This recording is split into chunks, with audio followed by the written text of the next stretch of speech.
রাধে বন্ধুরা, কেমন আছো তোমরা সবাই? আশা করি অনেক ভালো আছো। আমরাও কিন্তু ভগবানের কৃপায় ভালোই আছি। আমার নতুন আরও একটি ব্লগে তোমাদের সবাইকে জানাই অনেক ভালোবাসা, অনেক স্বাগত। প্লিজ বন্ধুরা একটা লাইক করে ভিডিওটি কন্টিনিউ করো, আর আজকের ভিডিওটি স্কিপ না করে পুরো ফুল দেখো। আশা করি তোমাদের আজকের ভিডিওটি ভালো লাগবে।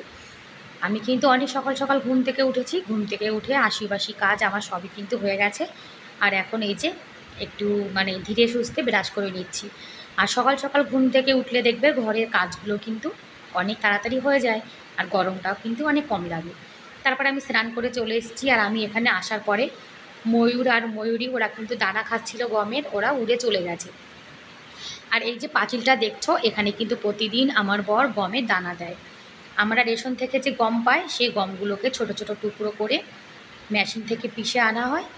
তারপরে সেই টুকরোগুলো পাখিদেরকে দেওয়া হয়। কি বলতো, ওরা তো অনেক বড় বড় গমের দানা খেতে পারে না, একটু ছোট টুকরো করে দিলে ওরা কিন্তু ভালোই খেতে পারে। যার জন্যে আমার বর আমাদের এখানে গ্রামে যে চাক্কি আছে সেখান থেকে গমগুলোকে টুকরো করে নিয়ে আসে, তারপরে ওদেরকে দেয়। আর ওই যে মাটির পাত্রটা রয়েছে পাঁচিলের উপরে, ওটার মধ্যে কিন্তু জল রয়েছে। আর প্রতিদিন কিন্তু জলটাকে পাল্টানো হয়, কেননা গরম তো অনেক, আর ওরাও তো একটু জল খাবে। আর বেশি গরম পড়লে দেখবে জল কিন্তু তাড়াতাড়ি খারাপ হয়ে যায়, যার জন্য প্রতিদিন জল পাল্টে দেয়। আর স্নান করে আমি কিন্তু জামা কাপড়গুলো সব যা ধুয়ে দিয়েছিলাম ওই যে শুকাতে দিয়ে দিয়েছি। আর এখন প্রতিদিন যে কাজটি করি সেটাই করছি। তুলসীজি, সূর্য দেবতা, শিবজি সবাইকে জল অর্পণ করছি। রোজ সকালে কিন্তু আমি এই কাজটাই করে থাকি। আর ভগবানের নাম নিয়ে দিনের শুরুটা করলে দেখবে আমাদের দিনটা কিন্তু ভালো যায়। আর আমাদের সবার কিন্তু উচিত ভগবানের নাম নিয়ে দিনে শুরু করা। আর অনেক সকাল সকাল উঠেছি যাতে গরমটা কম লাগে আর ঘরের কাজবাজগুলো তাড়াতাড়ি হয়ে যায়। আর গরম কিন্তু ভালোই পড়েছে, বৃষ্টি কিন্তু একদমই নেই আমাদের এখানে। আর কাজ করতে করতে না ঘেমে গেছি, যার জন্য এখন একটু জল খেয়ে নিচ্ছি। আর গরমকালে কিন্তু জল বেশি করে খাওয়া উচিত, শুধু আমি না, সবার পক্ষেই। জল যত খাবে ততই কিন্তু আমাদের শরীরের পক্ষে ভালো। রাত্রিরে যে বাসনগুলো মেজে রেখেছিলাম সেগুলো এখন রেখে দিচ্ছি। আর আমি কিন্তু এখনও মাথা আঁচড়াইনি, চুলটা ভেজা রয়েছে তো যার জন্য মাথাটা আঁচড়াইনি। ভেজা চুল আঁচড়ালে দেখবে চুলগুলো কিন্তু ছিঁড়ে যায়। আগে সংসারে সব কাজবাজ করব, তারপরে কিন্তু নিজে রেডি হব। আর বাসনগুলো এখন সব জায়গার জিনিস জায়গাতে রেখে দিচ্ছি। আর আমি কিন্তু প্রতিদিন রাত্রেবেলায় রান্নাঘরটা ধুয়ে মুছে তারপরে বাসনগুলো মেজে তারপরে কিন্তু শুতে যাই। আর প্রতিদিন যদি আমরা একটু আমাদের এঁটো বাসনগুলো মেজে রান্নাঘরটা পরিষ্কার করে রাত্রে রেখে দিই, তাহলে কিন্তু সকালে উঠে দেখবে একটা পরিষ্কার পরিচ্ছন্ন রান্নাঘর, তারপরে এঁটো বাসনগুলো মাজা থাকলে রান্নার কিন্তু এনার্জি চলে আসে।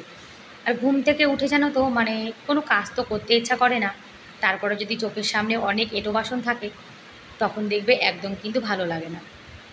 যার জন্যে আমার না একটু কষ্ট হলেও আমি কিন্তু বাসনগুলো মেজে রেখে দিই। আর এগুলো গোপাল সোনার বাসন, এই যে আলাদা করে র্যাকটাতে রেখে দিলাম।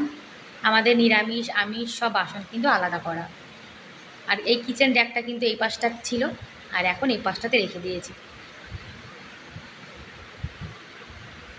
আর এদিকে বাদাম ভেজানো রয়েছে, বাচ্চা দুটো ঘুম থেকে উঠবে তারপরে কিন্তু বাদাম খাবে। আর আজকে কিন্তু একাদশী, আমি আর আমার বর কিন্তু খাবো না ভাত তরকারি কিছুই। দুই বাচ্চা খাবে, যার জন্য দুই বাচ্চার জন্য ভাত রান্না করব। আর আমার ছেলে কিন্তু নির্জলা একাদশী করেছিল, যার জন্যে ও আর এই একাদশীগুলো করবে না। তাই গোপাল সোনা আর গোপাল সোনা দাদা দুজনের জন্য আজকে সয়াবিন আর ভাত করব। আর আমরা ফল টল খেয়ে নেব। আর আমার ছেলে কিন্তু সয়াবিন ভালো খায়।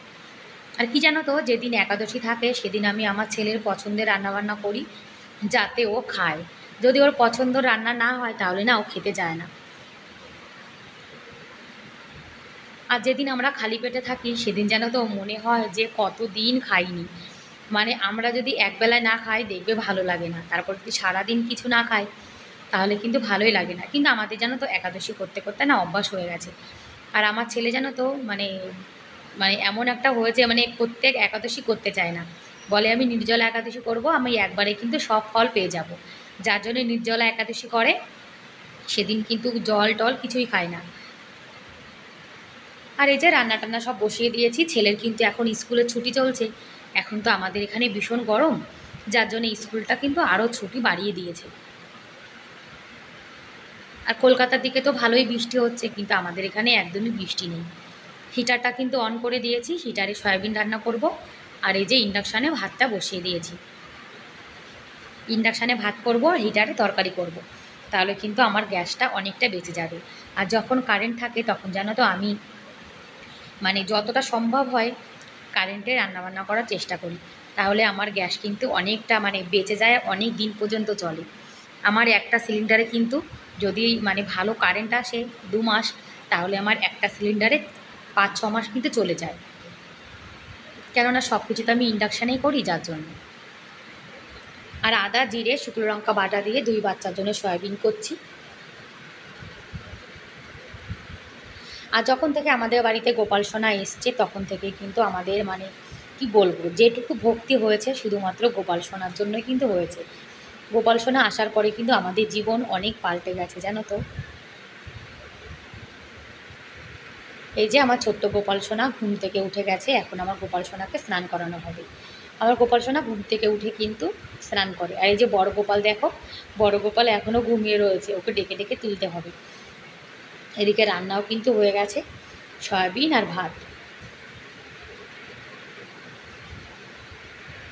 আর এদিকে গরম জল বসিয়ে দিয়েছি, একটু না ভীম জেল আর সার্ফ দিয়েছি। ওই যে রান্নাঘরে যে কিচেন টাওয়ালগুলো আছে সেগুলো কিন্তু দেখবে মানে 1 সপ্তাহ হয়ে গেলে কেমন যেন তেল চিটচিটে ভাব হয়ে যায়, যার জন্য এগুলোকে গরম জলে ভিজিয়ে দিয়েছি। আর এখন আমার গোপাল সোনা সেবা করবে। আজকে আমার গোপাল সোনা সয়াবিন আর অন্ন দিয়ে সকালে সেবা করছে। আর এই যে প্রসাদটা, এটা কিন্তু আমার সোনা ঘুম থেকে উঠে বড় বাচ্চা তারপরে কিন্তু খেয়ে নেবে। আর আজকে এই বেড কভারটা চেঞ্জ করব। গরম পড়ুক, শীত পড়ুক, বর্ষা হোক, যাই হোক, আমাদের মহিলাদের কিন্তু কোনো কাজ থেমে থাকে না। আমাদের কিন্তু সময়ের কাজ সময়ে করতেই হয়। আর কি বলো তো, একা সংসার তো, যে কাজটা ফেলে রাখবো সেটা কিন্তু পড়েই থাকবে। মানে তাড়াতাড়ি করি কিংবা লেটে করি, কাজটাকে কিন্তু পরে আমাকেই করতে হবে। যার জন্যে কিন্তু সব কাজ তাড়াতাড়ি সময়ের মধ্যে করে ফেললে কিন্তু আমার পক্ষে ভালো। আর গরম যত বেলা বাড়বে তত কিন্তু গরমটা আরও বাড়তে থাকে, যার জন্যে ভোরে উঠে সংসারের কাজবাজগুলো কিন্তু করা শুরু করে দিয়েছি। আর এই যে একজন দেখো স্নান করে কিন্তু রেডি হয়ে গেছে, ও এখন সাইকেল চালাতে যাবে। প্রতিদিন কিন্তু 1 ঘন্টা করে আমার সোনা সাইকেল চালিয়ে আসে। আর বাচ্চাদের যদি একটু সাইকেল চালানো মানে চালানো যায়, মানে চালায় ওরা, তাহলে কিন্তু সেটা ওদের শরীরের পক্ষে ভালো। যার জন্যে আমার সোনা কিন্তু সকালে 1 ঘন্টা আর বিকালে 1 ঘন্টা সাইকেল চালায়। আর এখন কিন্তু আমার ছেলে বাইক চালানো শিখছে, আর বলছে মাম্মা আমি যখন বাইক চালানো শিখে যাব পুরো, তখন তোমাকে নিয়ে বাজারে যাব, বাবাজিকে আর তোমাকে নিয়ে যেতে হবে না। তা আমি বলছি হ্যাঁ সোনা, তুমি বড় হয়ে যাও, তাহলে কিন্তু আমাদের অনেক উপকার হবে। মেয়ে বড় হলে কিন্তু মার উপকার হয়, আর ছেলে বড় হলে বাবার উপকার হয়। আর বন্ধুরা, তোমরা এখনও পর্যন্ত যারা ভিডিওটি দেখছো, তোমাদের আজকের ভিডিওটি কেমন লাগলো কমেন্ট করে কিন্তু অবশ্যই জানিও। আর ভিডিওর কোনো অংশ ভালো লেগে থাকলে প্লিজ এটা লাইক করে দিও। আর আমার চ্যানেলে তোমরা আজকে যারা নতুন তোমরা ভিডিও দেখছো, তোমাদের যদি এরকম লাইফস্টাইল ভ্লগ দেখতে ভালো লাগে, তাহলে কিন্তু তোমরা চাইলে আমার এই ছোট্ট চ্যানেলটিকে সাবস্ক্রাইব করে আমার পাশে থেকে যেতে পারো। আর এই কাজটি যারা অলরেডি করে দিয়েছো তাদেরকে অসংখ্য ধন্যবাদ। আর তোমরা যারা আমার ভিডিও দেখো তাদেরকে অনেক অনেক ধন্যবাদ, অনেক অনেক ভালোবাসা জানাই মন থেকে। ঘর কিন্তু গুছিয়ে নিয়েছি। ঘর বাড়ি যদি গোছানো পরিপাটি থাকে তাহলে দেখবে আমাদের নিজের মনটাও কিন্তু মানে পরিষ্কার কি বলছি মানে খুব ভালো হয়ে যায়। গোপাল সোনা সেবা করে এই যে বসে বসে টিভি দেখছে। কিছু কিছু মহিলারা আছে যারা কিন্তু নিজের সংসারটাকে ভীষণ ভালোবাসে। আর আমরা তো সাংসারিক মানুষ, আর আমাদের সংসারেই কিন্তু সারা জীবন থাকতে হবে। মানে যতদিন বাঁচবো শেষ নিঃশ্বাস ত্যাগ পর্যন্ত আমাদের কিন্তু সংসারের কাজ করে যেতেই হবে। আর এই সংসারের কাজেই দেখবে আমরা মেয়েরা কিন্তু খুশি থাকি। আর এখন চা বসিয়ে দিয়েছি, আজকে তো একাদশী, যার জন্য সকালে কিন্তু এই যে লাল চা খাচ্ছি। আর 12টার পরে তারপরে কিন্তু ফল টল খাবো। আমরা যখন একাদশী করি 12টা পর্যন্ত কিন্তু আমরা কিছুই খাই না। 12টার পরে যেই কিন্তু আমরা ভগবানকে ভোগ লাগিয়ে তারপরে কিন্তু প্রসাদ পাই। 1 কাপ চা বানিয়ে নিয়েছি, লাল চা, খালি পেটে দুধ চা খাবো না। তারপরে আজকে তো একাদশী, খালি পেটে দুধ চা খেলেই কিন্তু অ্যাসিডিটি হয়ে যাবে।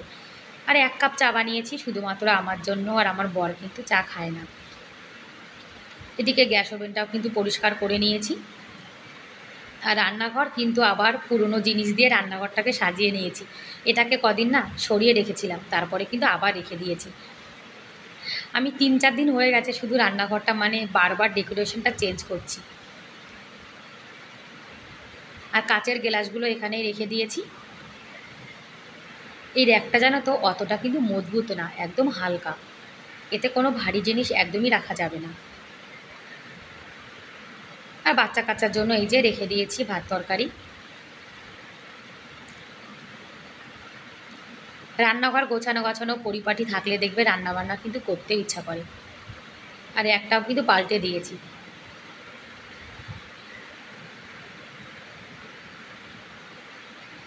বাসন ধুয়ে রেখে দিয়েছি।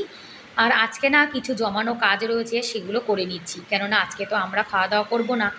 আর অনেকটা ফ্রি রয়েছি, তা ভাবলাম যে যে কাজগুলো জমানো রয়েছে সেগুলো করি। এই যে হিটারে রান্নাবান্না করি, রান্না করার সময় যে তেল লবণ মানে ছিটকে দেখবে একটা মানে একটা তেল চিটচিটে ভাব হয়ে যায়, যার জন্যে ভীম জেল দিয়ে আর এই যে স্টিলের মানে মাজুনিটা রয়েছে এটা দিয়ে ভালো করে ডলে ডলে যেন তো পরিষ্কার করে নিচ্ছি। আর যেখানে আমরা রান্নাবান্না করি সেই জায়গাটা দেখবে অনেকটা কিন্তু ময়লা হয়ে যায়। সপ্তাহে প্রতিদিন মানে সপ্তাহে 1 দিন করে যদি আমরা পরিষ্কার করি তাহলে কিন্তু সব জিনিস দেখবে পরিষ্কার পরিচ্ছন্ন থাকে। রান্নাঘরের যে কিচেন টাওয়ালগুলো সেগুলো তো গরম জলে ভালো করে 5 মিনিট ফুটিয়েছি, তারপরে আবার গরম জলের মধ্যে দেখো রেখে দিয়েছি, একটু পরে ধুয়ে নেব। আর এই জায়গাটা ভালো করে পরিষ্কার করে নিয়েছি। একদম নোংরা হয়ে গেছিলো, দেখতে না একদম ভালো লাগছিল না। আর গরমে জানো তো কাজ বাজও করতে ইচ্ছা করছে না, কিন্তু কি করব বলো, কাজ তো করতেই হবে। আর এখন ভালো করে এটা পরিষ্কার করে নিচ্ছি। ভীম জেল কিন্তু অনেক কাজে লাগে, বাসনপত্র যেমন পরিষ্কার হয়ে যায় তেমন কিন্তু এই যে দেখো টাইলসটাও কিন্তু পরিষ্কার হয়ে গেল। ব্যাস বন্ধুরা, তাহলে আজকের মতো এই পর্যন্তই, বাই বাই।